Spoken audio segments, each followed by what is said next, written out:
यकीन है कि माया ही वो शख्स है जो आशुतोष को नुकसान पहुंचाना चाहती है? सूरज ने मनीष से पूछा। वो दोनों अपने केबिन में बैठे हुए थे और पार्टी में हुई माया के साथ मुलाकात के बारे में बात कर रहे थे। मनीष ने सूरज की बात सुनकर कहा, इसमें शक कैसा? क्या माया इतनी बुरी इंसान नहीं हो सकती? पता नहीं मनीष, लेकिन जिस तरह से वो इनकार कर रही थी, मुझे तो डर है कि हमने खुद को गलत इंसान के सामने एक्सपोज तो नहीं कर दिया। अब तक मित्तल्स और हमने सिर्फ बिजनेस राइवलरी थी, लेकिन अब ये मामला आगे बढ़ चुका है। सूरज ने अपनी जेब से सिगरेट निकालकर उसे जलाते हुए कहा। पहली बार ऐसा लग रहा है जैसे सूरज काफी समझदारी वाली बातें कर रहा था। मनीष ने उसे टेंशन में देखकर कहा, देखिए मिस्टर सूरज, अगर ऐसा नहीं होता तो वो उसी वक्त हमें पकड़वा सकती थी जब उसने हमारे पास गन देखी थी। दूसरी बात तो ये है कि अगर वो अच्छी इंसान होती तो हमसे वो गन लेकर अपने पास में रखती।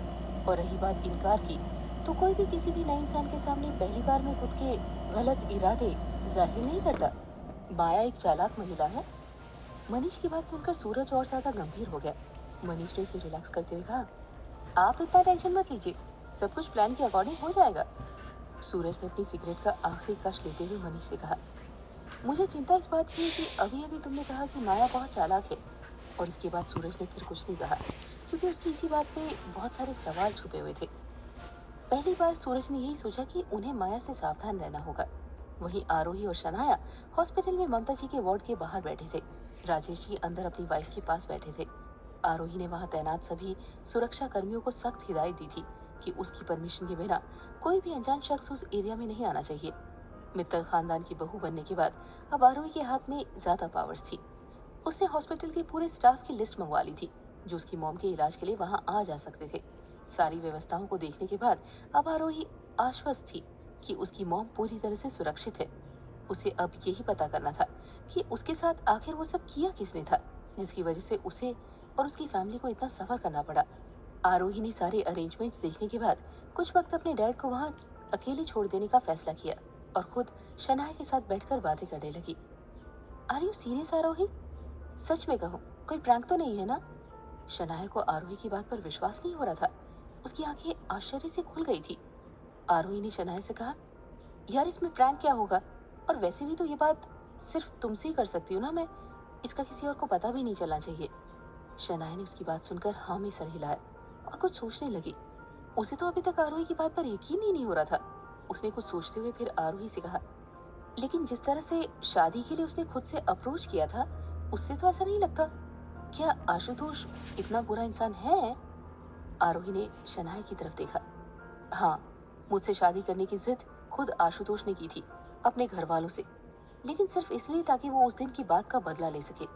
लेकिन मुझे नहीं पता कि वो बुरा इंसान है या नहीं। उसे मैं जानती ही कितना हूँ। शनाया ने उसकी बात सुनकर हाँ में सर हिला दिया।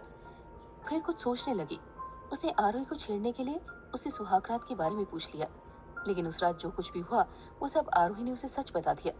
वैसे भी आरोही ने शनाया से कभी कुछ राज छुपाया नहीं था, सिवाय अनुकल्प वाली बात के, और उसका पछतावा उसे आज भी होता है। इसीलिए इस बात को उससे ना छुपाने का निर्णय आरोही ने किया।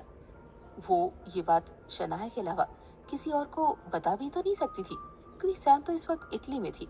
अगर उसे ये सब पता चलता वो परेशान हो जाती।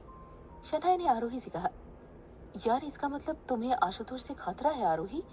वो इतना अमीर है और वो तुम्हें मार कर कहीं पर भी गायब करवा सकता है। शनाया लगभग रुआंसी हो गई थी। उसे लगा जैसे आरोही की जान को आशुतोष से खतरा है, लेकिन उसकी बात सुनकर आरोही हंसने लगी। आरोही को हंसता देख शनाया फिर समझ गई कि उसने कोई डम बात कह दी है। क्या हुआ, तुम हंस क्यों रही हो? शनाया ने बड़ी हैरानी के साथ पूछा। आरोही ने हंसते हुए शनाया से कहा, इतनी बड़ी बात भी नहीं है, वो मेरा मर्डर करवा दे।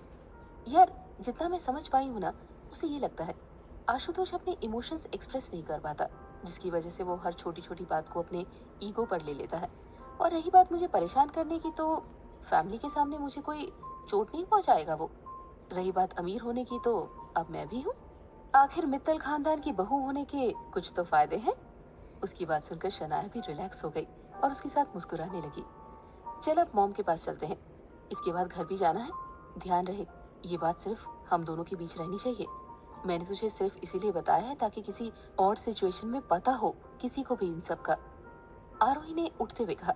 उसने शनाया को ये सब सेफ्टी के लिए बताया था, ताकि अगर सच में उसकी जान को कभी खतरा हो तो शनाया इस बारे में गवाही दे सके। लेकिन शनाया इस इन्फॉर्मेशन का क्या करेगी, ये तो बस खुद ही जानती थी। उसने आरोही को एग्री करते हुए अपना सर हिलाया। फिर दोनों उठकर ममता जी के पास चल पड़े। वहीं ऑफिस में समीर ने आशुतोष को दिन भर कहीं खोया हुआ सा देखा। उसे तो यकीन हो चला था कि आशुतोष आरोही से प्यार करता है, उनके बीच सब कुछ ठीक है, लेकिन उसके चेहरे से समझ में आ रहा था कि कुछ तो गड़बड़ है। उसने आशुतोष से कहा, अगर ऐसी कोई बात है जो तुम मेरे साथ शेयर करना चाहते हो तो कर सकते हो। उसकी बात सुनकर आशुतोष ने बस एक निगाह उसकी तरफ देखा, लेकिन कहा कुछ भी नहीं। बेचारा आशुतोष समीर को बताता भी तो क्या, यही कि जिस लड़की को वो टॉर्चर करना चाहता था वो तो उल्टा उसे टॉर्चर कर रही है। और समीर को ये सब कुछ बताकर होता भी तो क्या, वो उसे आरोही के साथ प्यार से रहने की सलाह ही तो देता, जो आशुतोष को मंजूर नहीं थी। उसे तो बस आरोही को परेशान करने की सनक सवार थी। आशुतोष खुद नहीं जानता था उसकी चाहत बेमानी है। जिन्हें कुदरत ने खुद मिलाया हो उनके बीच बस प्यार का रिश्ता ही बन सकता है, नफरत का नहीं। समीर ने आगे उससे कुछ भी पूछना ठीक नहीं समझा और कहा, चलो घर चलते हैं, ऑफिस टाइम ओवर हो चुका है और सब घर जाने ही वाले होंगे। तुम जाओ समीर, मैं थोड़ा लेट आऊंगा। आशुतोष ने अपना सर चेयर पर टिकाते हुए कहा।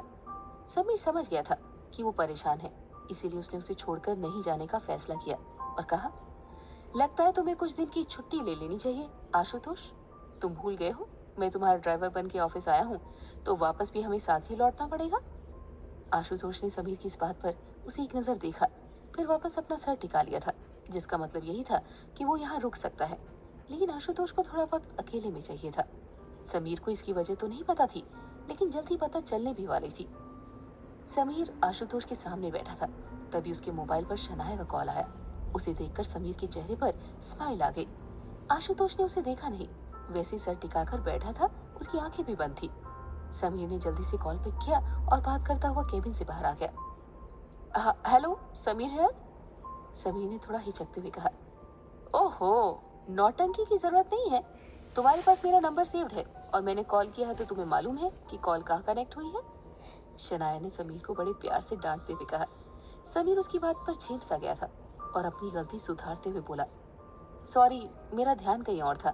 आपने आरोही के बारे में पूछने के लिए कॉल किया होगा ना? समीर शनाया के कॉल आने से इतना खुश था, उसे समझ ही नहीं आ रहा था कि वो क्या क्या कह रहा है। शनाया ने फिर उसी टोन में कहा, वो भी मेरे साथ ही है और कुछ देर पहले ही निकली है। अब तुम्हारा ये सवाल जवाब का सिलसिला खत्म हो गया हो तो मैं कुछ पूछूं? हाँ हाँ, सॉरी, बताइए ना, आपको मेरी याद कैसे आई? समीर 2 बार बेवकूफी कर चुका था, इसीलिए अब थोड़ा संभलते हुए बात करने लगा। उसकी याद आने वाली बात पर शनाया शर्मा गई थी, लेकिन फिर उसे याद आया कि उसने कॉल किस वजह से किया था। सुनो, मुझे तुमसे कुछ पूछना है आशुतोष के बारे में। वो किस तरह का इंसान है, क्या तुम मुझे बता सकते हो? शनाया की बात सुनकर समीर अब थोड़ा गंभीर हुआ। उसने पूछा कि आखिर वो इस बारे में क्या जानना चाहती है। शनाया ने उसे आरोही के साथ हुई बातचीत के बारे में बताया। तब जाकर समीर को पूरी बात समझ में आई। अब आरोही और आशुतोष के रिश्ते के गवाह 2 और लोग बन चुके थे, लेकिन उन्हें पता नहीं था कि वो इस अजीब से रिश्ते के गवाह बनकर असल में उनकी मदद ही करने वाले हैं। समीर ने शनाया की पूरी बात सुनकर कहा, तो इसका मतलब आशुतोष ने आरोही पर हाथ उठाया? नहीं, आरोही ने मुझे बताया कि उसने उस पर हाथ जरूर उठाया था, लेकिन उसे टच भी नहीं किया। समीर ने शनाया की बात सुनकर उसे रिप्लाई दिया, यही तुम्हारे सवाल का जवाब है। आशुतोष किस तरह का इंसान है, वो कभी किसी लड़की पर हाथ नहीं उठा सकता। वो गुस्सैल है, जल्दी अपना आपा खो देता है, लेकिन उसने आज तक किसी को बेवजह मारा या परेशान नहीं किया, खासकर किसी लड़की को। वो गलती से भी नहीं मार सकता। उसकी बात शनाया को समझ में आ गई थी। उसने कुछ देर सोचा और फिर समीर से कहा, अगर यही बात है तो हमारा काम आसान हो जाएगा। मुझे तुम्हारी हेल्प चाहिए। कैसी हेल्प? आशुतोष और आरोही को मिलाने में हेल्प। मुझे आधे घंटे में मिलो, मैं प्लान बताती हूँ। शनाया ने कुछ सोचा और समीर से कहा, फिर कॉल रख दिया। शनाया से मिलने के बारे में सोचकर समीर भी खुश हो गया था, और जो अब आशुतोष को छोड़कर जाने के लिए राजी नहीं था, वो फटाफट शनाया से मिलने के लिए तैयार होने लगा। वैसे भी उसका शनाया से मिलना जरूरी था, क्योंकि अब वो आशुतोष की परेशानी की वजह जानता था।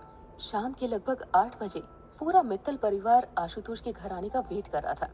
आशुतोष भी वापस आ चुका था और सभी लोग डिनर के लिए आशुतोष का वेट कर रहे थे। तभी कुछ देर के बाद आशुतोष की कार आकर रुकी और आशुतोष घर पर आया। काफी देर कर दी बेटा, सभी तुम्हारा डिनर पर वेट कर रहे हैं। जल्दी से फ्रेश हो जाओ। गीता जी ने आशुतोष को आते ही देखा तो आवाज देकर कहा। आशुतोष ने देखा कि आरोही भी घर पर ही है, तो उसकी तरफ देखते हुए बोला, मुझे भूख नहीं है, आप खा लीजिए। आज खाना आरोही ने खुद अपने हाथों से बनाया है, जल्दी आ जाओ। इस बार अभिनव ने कहा। जैसे ही आशुतोष ने सुना कि खाना आरोही ने बनाया है, उसका चेहरा उतर सा गया, क्योंकि आरोही ने रात में उससे कहा था कि वो हमेशा भूखा तो रह नहीं सकता, उसे उसके हाथ के खाने की आदत डालनी ही पड़ेगी। अभिनव की बात सुनकर आशुतोष चुपचाप अपने कमरे की तरफ चला गया और आरोही वहीं खड़े होकर आशुतोष के उतरे चेहरे पर हंसने लगी। तभी गीता जी ने आरोही से कहा कि वो जल्दी से आशुतोष को डिनर के लिए लेकर आए, ताकि सब लोग साथ में खाना खा सके। उनकी बात मानते हुए आरोही जल्दी से अपने रूम की तरफ गए। आशुतोष इस वक्त अपने बेड पर लेटा था, उसके पैर बेड से नीचे लटक रहे थे। उसने अपने दोनों हाथों से अपने चेहरे को ढका